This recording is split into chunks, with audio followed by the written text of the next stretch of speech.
The Second World War, a podcast by Stephen Bedard. The Second World War really began with Germany's invasion of Poland. But Poland wasn't the first step in Germany's expansion. It wasn't even the second. But I don't want to get too ahead of myself. The first country to fall to Germany was Austria. Before getting into the details of how that happened, I'd like to give some background about what Austria was all about. Austria was known as Österreich in German, German being the language of the country. I'll only go back as far as 1804 when the Austrian Empire came into being after the defeat of Napoleon. In 1866, there was a war between Austria and Prussia over attempts to create a greater Germany. Austria lost that war. The German Empire came into being in 1871, but that empire did not include Austria. Austria was already part of an empire, the Austro-Hungarian Empire, often just called Austria-Hungary. This took place in 1867. We've already looked at some of the activity of Austria-Hungary in our episode on the First World War. This empire was dissolved in 1918 with the end of the First World War. It should be mentioned that Adolf Hitler was born in Austria and not in Germany. He was raised near Linz, but moved to Germany in 1913. During the First World War, Hitler served in the German army and not the Austro-Hungarian army. Based on this, it's no surprise that Hitler would have desires for Austria. But things were going to be different than the events from the First World War. In the First War, Austria-Hungary were the ones who desired war and requested Germany's assistance against their enemies. Austria no longer wanted war, but their desires would not really matter. The first attempt to bring in Austria took place in July 1934 with an unsuccessful Nazi coup. The Austrian Chancellor Dollfuss was assassinated, but his successor, Schleswig, stubbornly insisted on Austria's independence. At the time, Austria was able to hold off Nazi plans with the help of France and Italy. Unfortunately for Austria, France would become distracted with its own difficulties, and Italy had, with Germany, formed the Axis. Austria was all alone, and it was time for Germany to strike once more. In July 1936, Hitler instructed his German general staff to plan for the military invasion and occupation of Austria. But as we will see, it would not be in the heat of battle that Hitler would get his beloved Austria. In 1938, Hitler delivered an ultimatum to the Austrian government. The Nazi movement was not only to be legalized, it would also be given a major role in the Austrian government. If Austria did not meet these demands, a German army would invade Austria and impose these demands by force. This put Schleswig in a very difficult position.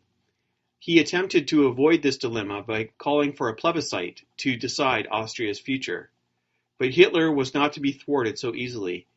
Hitler demanded that the plebiscite be cancelled under threat of immediate invasion.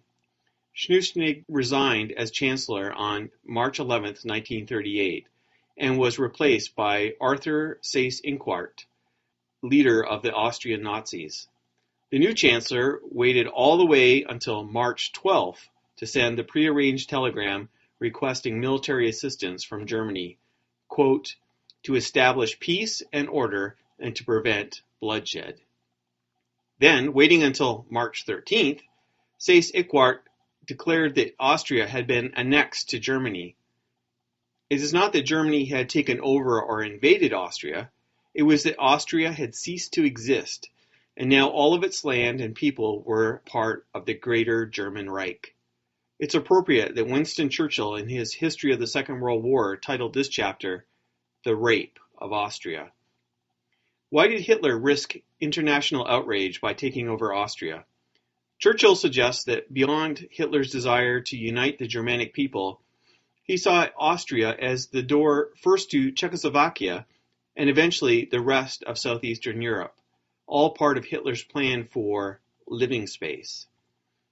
Austria was a logical first step in his plan for European expansion. Hitler, in a February 20th speech at the Reichstag, said, "The Reich and German Austria are bound together, not only because they are the same people, but also because they share a long history and a common culture." The annexation of Austria was presented not as the taking over of a foreign people, but the removal of artificial boundaries dividing the same people. A similar line of reasoning would be used for Czechoslovakia. In fact, Czechoslovakia was already in Hitler's sights. But in case they were getting nervous, on the day that the German military entered into Austria, a message from Hermann Göring was sent to the Czech minister in Berlin that Germany had, quote, no evil intentions towards Czechoslovakia. Winston Churchill, who was not yet Prime Minister, saw the situation for what it was. In a speech spoken in the House of Commons on March 14, 1938, Churchill said, quote, this mastery of Vienna gives to Nazi Germany military and economic control of the whole communications of southwestern Europe, by road, by river, and by rail. Churchill knew that the annexation of Austria was not the end of Germany's plans to expand. What were the consequences of Germany's takeover of Austria? It was much more than just gaining physical resources. It was a test to see how the international community would respond. If a strong international alliance had intervened at this point, could the Second World War have been avoided? This is the same question we will ask when we come to Czechoslovakia. We can't know for sure. What we do know is that Hitler learned that the other nations were so interested in peace that they would let him get away with a lot. Hitler would still have to play it careful. It wasn't the time to just start invading every country in sight. He would take baby steps, using a rhetoric of uniting the Germanic peoples. But what would happen in these couple of years would pave the way for the rest of the Second World War. My recommendation for you is The History of the Second World War, Volume 1, The Gathering Storm by Winston Churchill. In the Second World War, every bond between man and man was to perish. Crimes were committed by the Hitler regime that find no equal in scale and wickedness with any that have darkened the human record. It was a simple policy to keep Germany disarmed after the struggle of the First World War, and the victors adequately armed in vigilance. But errors were soon made. The tragedy of America's failure to enter the League of Nations, the weakness and lack of resolution of the democracies to confront the growing strength, reach, and ambition of the fascist dictators in Germany, Italy, and Japan.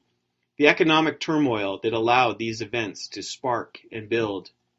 In this first volume, it's all too easy to see and understand how this immense tragedy could have been avoided, how the malice of the wicked was reinforced by the weakness of the virtuous. We shall hear how the counsels and prudence and restraint became the prime agents of mortal danger in this gathering storm. Thank you for listening to this podcast. Come and visit me at the website, on Facebook at facebook.com/Second World War Podcast, and on Twitter at WW2_podcast. Consider supporting the podcast by leaving a review on iTunes or financially through patreon.com/hopesreason. Thank you, and God bless.